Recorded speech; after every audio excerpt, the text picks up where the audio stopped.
నమస్తే, welcome to our channel. ప్రస్తుతం మనతో పాటు శ్రీ జనార్దనంద సరస్వతి స్వామి సంస్కృతి ట్రస్ట్ నుంచి కార్యదర్శి బ్రహ్మశ్రీ పసుమర్తి బ్రహ్మానందం గారు ఉన్నారు. వారితో మాట్లాడదాం. నమస్కారం అండి. చాలా సంతోషం అండి మిమ్మల్ని కలవటం. అయితే మే 6వ తారీఖు నుండి 17వ తారీఖు వరకు కూడా బ్రాహ్మణ వటువులకి సంధ్యావందనం నేర్పించాలి అనే సంకల్పంతో ఈ కార్యక్రమాన్ని చేయాలి, లేకపోతే నేర్పించాలి అని చెప్పి ఈ ట్రస్ట్ పూనుకోవటం జరిగింది. ఒకసారి ఈ కార్యక్రమం గురించి చెప్పండి. శ్రీ జనార్దనానంద సరస్వతి సంస్మృతి ట్రస్టు గత 25 సంవత్సరాలుగా శ్రీ బ్రహ్మశ్రీ పూర్వాశ్రమంలో కుప్ప లక్ష్మణావధాన్ గారు, వారి జనార్దనానంద స్వామి వారు, కంచి పరమాచార్యుల వారి యొక్క ఆదేశం మేరకు, వారి ఆశయాల మేరకు ఈ తెలంగాణ రాష్ట్రంలో, ఆంధ్ర రాష్ట్రంలో వివిధ కార్యక్రమాలు చేస్తూ గత 25 సంవత్సరాలుగా వేద సభలు, వేద పాఠశాలలు, వేదం నేర్పించడం అన్నీ కూడా చేస్తున్నారు. వారి సంస్థ యొక్క ఆశయాల్లో భాగంగా అందరూ వేదం చదువుకోలేరు.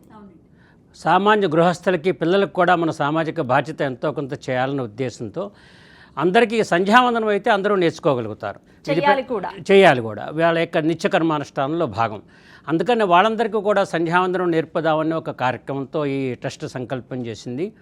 ఇదివరకు నార్మల్గా 16 రోజుల పండుగల్లో ఏదైతే బ్రహ్మగారు ఉన్నారో పిల్లలకు ఆటోమేటిక్గా నేర్పేసేవాళ్ళు. ఇది తల్లిదండ్రులు కూడా ఆటోమేటిక్గా, ప్రధానంగా బ్రాహ్మణులందరూ ఇదే వృత్తిగా ఉండేవాళ్ళు, వాళ్ళు నేర్పేవాళ్ళు. కాలక్రమేణా అందరూ నగర బాట పట్టి విద్యార్థులందరూ ఇటు ఎడ్యుకేషన్లో, మన ఇంగ్లీష్ ఎడ్యుకేషన్లో పడి పూర్తిగా సంధ్యావందనం పూర్తిగా మానేశారు. కష్టపడి వాళ్ళందరూ కూడా చాలా ఖర్చు పెట్టి కూడా ఉపనయనం చేస్తున్నారు. కానీ ఉపనయనం యొక్క ఉద్దేశం ప్రధానం గాయత్రి మంత్రాన్ని అనుష్ఠానం చేయటం, ఆ సూర్యభగవాన్ యొక్క అనుగ్రహాన్ని పొందటం, ఏదైతే దానికి కావలసిన తర్వాత పార్ట్ ఏదో ఉందో అసలు దానికోసం చేసింది కాదు, మాత్రం అది చేయటం మానేస్తున్నారు, సంధ్యావందనం నేర్చుకోవడం మానేస్తున్నారు. దాన్ని అందరూ ఏంటంటే పిల్లలందరూ కూడా మేము స్కూల్కి వెళ్ళిపోతున్నాం, పిల్లాడు వెళ్ళటం లేదు, టైం కుదరట్లేదు అనే ఒక సాకునండి, లేకపోతే వాళ్ళ యొక్క అవసరాన్ని బట్టి అటు చెప్తారు. టైం దొరకట్లేదు అనేది పచ్చాబద్ధం. There is a will, there is a way. ఇప్పుడు వాడు పిల్లాడిని ట్యూషన్కి పంపించాలంటే 7 గంటలంటే 6:30కి లేపి పంపిస్తున్నారు. పిల్లాడికి బాక్స్ కట్టాలంటే అమ్మగారు వాళ్ళు దీనికి ఒక్క 10 నిమిషాల కంటే ఎక్కువ సమయం కేటాయించక్కర్లేదు. ఆ ఉద్దేశంతో వాళ్ళందరికీ అలా వదిలేస్తున్నారు. వాళ్ళకి ఎవరికి నేర్పేవాళ్ళు లేరన్న ఒక మాకు బాధ కలిగి ట్రస్ట్ వారికి ఆలోచించి వీళ్ళకి పిల్లలందరికీ కూడా సమ్మర్లో అయితే వాళ్ళు ప్రతి ఏటా చేస్తున్నాం. ఎంతమంది పాల్గొంటూ ఉంటారు ప్రతి ఏటా? సుమారుగా కనీసం ఒక్కొక్క బ్యాచ్ 70 నుంచి 100 మంది దాకా పాల్గొంటూ ఉంటారు. ఇది 14వ శిక్షణా శిబిరం. అంతకుముందు నల్లకొండ సుబ్రహ్మణ్య సమాజం, అష్టలక్ష్మి గుడిలో చాలామంది చేసిన సుమారు ఇప్పుడు దాకా 2000 పైచిలకు కానీ విద్యార్థులు, స్టూడెంట్స్ అందరూ కూడా ఈ సమ్మర్ క్యాంపులో బెనిఫిట్ పొందారు, లాభం పొందారు, సంధ్యావందనం చేసుకుంటున్నారు. దీంట్లో విశేషం ఏంటంటే సమ్మర్ క్యాంపుకి జాయిన్ చేసిన పిల్లలందరూ కూడా పిల్లాడిని చూసి తండ్రి కూడా సంధ్యావందనం చేయడం మొదలెట్టాడు. ఎందుకంటే ఇంట్లో పిల్లాడు చేస్తుంటే నాన్న నువ్వు చేస్తున్నావా అని పిల్లాడు అడిగేటప్పటికీ అయ్యో నేను చేయకుండా పిల్లాడికి ఎట్లా అనే ఉద్దేశంతో తండ్రి కూడా వచ్చి పిల్లాడితో పాటు వచ్చి ఇక్కడ ఈ శిబిరంలో పాల్గొని పొద్దునపూట సంధ్యావందనం చేసుకుని ఆఫీసుకు వెళ్తూ మళ్ళీ అట్లా చేసిన తల్లిదండ్రులు కూడా చాలామంది ఉన్నారు. అంటే ఇది ఒక విధమైన ప్రాక్టికల్గా స్టూడెంట్స్ అయినా కూడా దీనివల్ల తల్లిదండ్రులు కూడా, తండ్రి కూడా లబ్ధి పొందుతున్నాడు. అతను కూడా సంధ్యావందనం మళ్ళా ప్రారంభిస్తున్నాడు. ఇక్కడ విశేషం ఏంటంటే ఇది ఇప్పుడు ఎట్లాగో 5 సంవత్సరాలకి మామూలుగా నార్మల్గా విద్య ఎట్లా ఉందో, ఆధ్యాత్మిక విద్య వాడికి 8వ ఏట ఉపనయనం అయిన దగ్గర నుంచి వాడి జీవితాంతం ఉపయోగపడేది, చెయ్యాలి కూడా జీవితాంతం. ఇప్పుడు కనుక వాళ్ళు తల్లిదండ్రులు ఈ 8వ ఏడు ఉపనయనం చేసి సంధ్యావందనం చేయటం అలవాటు చేస్తే వాడి కెరియర్కి ఎటువంటి ఢోకా ఉండదు. చాలా చక్కగా సూపర్గా పూజలు, ఇంకెటువంటి పెద్ద పెద్ద హోమాలు వీడి జోలికి అవసరం ఉండదు. అలాగే అన్ని విద్యల్లో రాణిస్తాడు. అతను ఇంజనీరింగ్ విద్య అనుకోండి, మీరు లేదంటే ఐఏఎస్ అనుకోండి, ఏదైనా వాళ్ళు ఈ పిల్లాడు డాక్టర్ ఏది కావాలనుకుంటే అన్నింటిలో రాణిస్తాడు. జ్ఞాపక శక్తి పెరుగుతుంది, మేధాశక్తి పెరుగుతుంది, ముఖ్యంగా వాళ్ళ నడవడిక మారుతుంది. ఇతర మతాలని చూసి ఖచ్చితంగా మరి మనం నేర్చుకోవాలా, లేకపోతే మనం సంస్కరించుకోవాలా తెలియనటువంటి పరిస్థితి.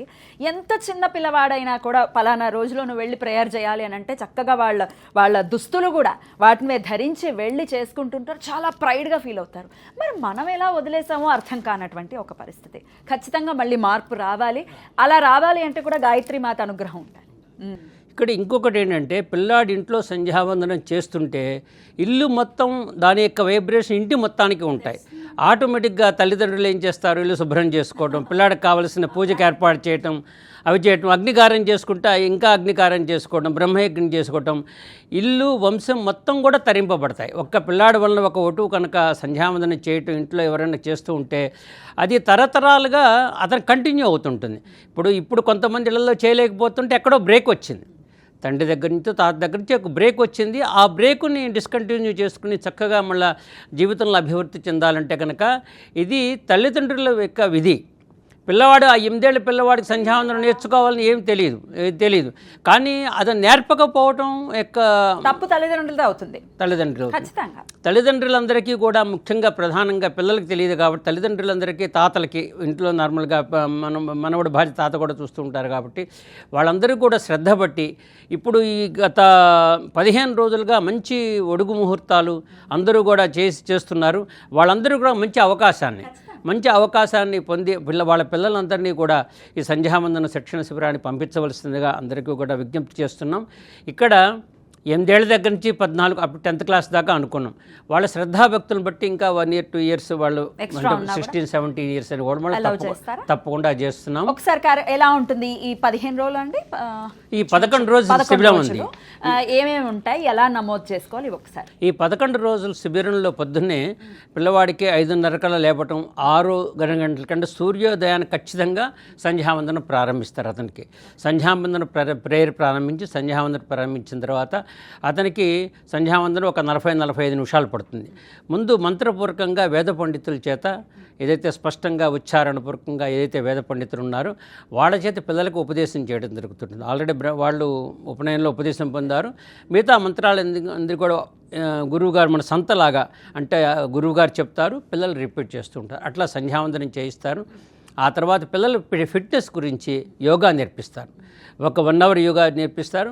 ఆ తర్వాత వారికి పిల్లలకి అందరికీ కూడా అల్పాహారం 1 గంట సేపు రిలాక్స్ అయిన తర్వాత మళ్ళీ వీళ్ళందరికీ ఏదైతే పొద్దున మంత్రాలు ఏవైతే ఉన్నారో సూర్యోపస్థాన మంత్రం కానీ లేకపోతే అర్ఘ్యప్రధానమైన మంత్రాలు కానీ ఇవన్నీ కూడా పిల్లల చేతి పట్టిస్తారు. ఎక్కాలలా పట్టిస్తారు, బైహార్ట్ చేస్తారు. సో అతనికి మర్చిపోకూడదు. అలాగే అతనికి కనీసం అతను 3 పూట్ల సంధ్యావందనం నేర్చుకునేట్టు ప్రధానంగా చేయిస్తారు. లేకపోతే కనీసం 2 పూట్లైనా సంధ్యావందనం నోటికి వచ్చేట్టు. అంతకంటే హీనపక్షం అంటే పుస్తకం చూసి చదువుకుని నేర్చుకునేట్టేనా, ఇంకా బాగా ఎవరన్నా ఇంకా పూర్తిగా రాలేదు అన్న వాళ్ళకి కనీసం పుస్తకం చూసుకుని సంధ్యావందనం చేసే క్రియన్నా కూడా నేర్పిస్తాం. నార్మల్ అందరికీ ఇవాళ రేపు అందరూ పుస్తకం అన్నప్పటికీ మావాడు ఇంగ్లీష్ మీడియం ఉండి చదవడం రాదని, అందుకని మేము ఏదైతే సంధ్యావందనం ఉందో దాన్ని ఇంగ్లీష్లో కూడా చేయించి వాళ్ళందరికీ కూడా వాళ్ళకి ఇంగ్లీష్లో ఇవ్వడం జరుగుతుంది. ఇదే నమోదు చేసుకోవాలి. ఇలా దీనికి మా SJ_trust.org అనే వెబ్సైట్ ఉంది. జనార్దనానంద సరస్వతి దాంట్లో మనకి గూగుల్ ఫామ్స్ ఉన్నాయి. సమ్మర్ క్యాంప్ అని ఉంటుంది, దాని ద్వారా దాంతో ఫిల్అప్ చేస్తే అవుతుంది. ఇదంతా నంబర్స్ ఉన్నాయి కదండి, ఆ నంబర్స్ నేను డిస్ప్లే చేస్తాను. ఎలాగో నంబర్స్ కి కాల్ చేయొచ్చు. దీనికి ఏమైనా రుసుము కట్టాల్సి ఉంటుందా? ఓన్లీ ఎంట్రీ ఫీజు మాత్రం 500 ఉంటుంది. మిగతా భోజన ఖర్చులు కానీ మిగతా కానీ ఎవరిని ఖర్చు ఏం లేవు. పిల్లలందరూ కూడా 11 రోజులు అక్కడే ఉండాలి. సో భోజనాది మార్నింగ్ బ్రేక్ఫాస్ట్ ఉంటుంది, మధ్యాహ్నం లంచ్ ఉంటుంది, ఈవినింగ్ 4 o'clock స్నాక్స్ ఇస్తారు, మన నైట్కి డిన్నర్ ఉంటుంది. ఇదంతా ఉచితంగానే చేస్తూ ఉంటాము. అద్భుతం అండి. చాలా చాలా విశేషంగా జరుగుతున్నటువంటి కార్యక్రమం, సద్వినియోగపరుచుకోవాలి. అసలు ఇలా ఎవరైనా అసలు ఈ కాలంలో మనం చూస్తున్నామా, ఖచ్చితంగా సద్వినియోగపరచుకోవాలి. ఇంకేమైనా చెప్తారా? ఇంకా అలాగే పిల్లలకి అందరికీ కూడా సాయంకాలం పూట ఇదంతా మనకి సంధ్యావందనం పట్టించడం, ఇంకా కొన్ని క్విజ్ కార్యక్రమాలు అదొకటి పెడతాము. మళ్ళీ సాయంకాలం పూట బ్రహ్మశ్రీ మద్దులపల్లి దత్తాత్రేయ శాస్త్రి గారు, అద్వైత సిద్ధి రత్నాకర వారు పిల్లలందరికీ కూడా మనకి భారత భాగవత రామాయణాది ఏదైతే పిల్లలకు ఉపయోగపడే ఏదైతే ఉన్నాయో వాటి ద్వారా పిల్లలకి 1 గంట సేపు వాళ్ళ యొక్క వికాసం పొందడానికి మన యొక్క ఆధ్యాత్మిక సంపదను వాళ్ళకి కూడా అందజేస్తారు. వారు కూడా ఉపన్యాసాలు ఉంటాయి. వారి అంటే పిల్లలు పూర్తిగా A to Z అంటే మార్నింగ్ లేచిన దగ్గర నుంచి సాయంత్రం నిద్రపోయేంత వరకు కూడా వారి సమయాన్ని వృధా చేసుకోకుండా చల్లగా అంటే ఆడుతూ పాడుతూ కాలక్షేమించి అంటే ఒక పిక్నిక్కి వచ్చినట్టుగా ఎంజాయ్ చేస్తూ అలాగే సంధ్యావందనాన్ని పూర్తిగా నేర్చుకునే అవకాశాన్ని వారు మిస్కోకూడదు. నార్మల్గా మేము పాత విద్యార్థులు సంధ్యావందనం లాస్ట్ ఇయర్ నేర్చుకుని మళ్ళీ ఎంజాయ్ చేస్తానికి మళ్ళీ వస్తాం అంటూ ఉంటారు. కానీ మేము కొత్త వాళ్ళకి అవకాశం కల్పించాలనే ఉద్దేశంతో అక్కడ మా వేదవ్యాస పాఠశాల అని చెప్పి హయత్ నగర్ గుంటూరులో ఉంటుంది. మన నాగోల్ సెంటర్ నుంచి లెఫ్ట్ 7 కిలోమీటర్స్ వెళ్తే వస్తుంది. అక్కడ మనం ఒక 100 మంది దాకానే మనం అకామిడేట్ చేయగలుగుతాం. అందుకని ఫస్ట్ కమ్ ఫస్ట్ సర్వీస్ మీద ఎవరైతే ముందుగా రిజిస్టర్ చేసుకున్నారో వాళ్ళకి మాత్రమే అవకాశం కలుపుకుంటుంది. ఈ ప్రస్తుత పరిస్థితి ఎలా ఉందంటే కొంతమంది తెలియకో అంటే చెప్పడానికి నేనే ఇబ్బందిగా ఉంది, ఏమంటే మా పిల్లాడికి ఒడుగు కాలేదు పంపించచ్చా అన్న బ్రాహ్మణులు కూడా కొంతమంది అడుగుతున్నారు. అట్లా కాకుండా ఉపనయితులైనటువంటి ఎవరైతే బ్రాహ్మణ వటువులు ఉన్నారో వాళ్ళందరికీ అవకాశం, వారితో పాటు తండ్రి కూడా రావచ్చు. వారికి రెసిడెన్షియల్ తండ్రులకి పెద్దవాళ్ళకి అకామిడేషన్ లేదు. వాళ్ళు పొద్దున ఒక 2-3 అవర్స్ నేర్చుకుని వెళ్ళిపోవచ్చు. సంధ్యావందనం నేర్చుకోవడానికి పిల్లలతో కాదు సంధ్యావందనం నేర్చుకోవడానికి రావచ్చు. అట్లా 10 రోజుల్లో కూడా వాళ్ళకు కూడా అంత గుర్తొస్తుంది. పిల్లలందరూ తప్పకుండా ఈ వాళ్ళ తల్లిదండ్రులని కూడా సువర్ణ అవకాశం అని చెప్పాలి, ఇది అవకాశంగా తీసుకుని తండ్రులు తాతలు అందరూ కూడా పిల్లాన్ని చేర్పించవలసిన బాధ్యతే. ఈ అవకాశాన్ని అందరూ సద్వినియోగం చేసుకోండి. అందరికీ నమస్కారం. అద్భుతం అండి, అద్భుతం. ఎంత అద్భుతంగా ధర్మాన్ని మీరు ఆచరింప చెయ్యాలి అనే తలంపు ఆ ట్రస్ట్కి ఉండటం, ట్రస్ట్ అంటే అది జరగటం అనేది నిజంగా చాలా చాలా అభినందనీయం. చాలా చాలా కృతజ్ఞతలండి. నమస్కారం.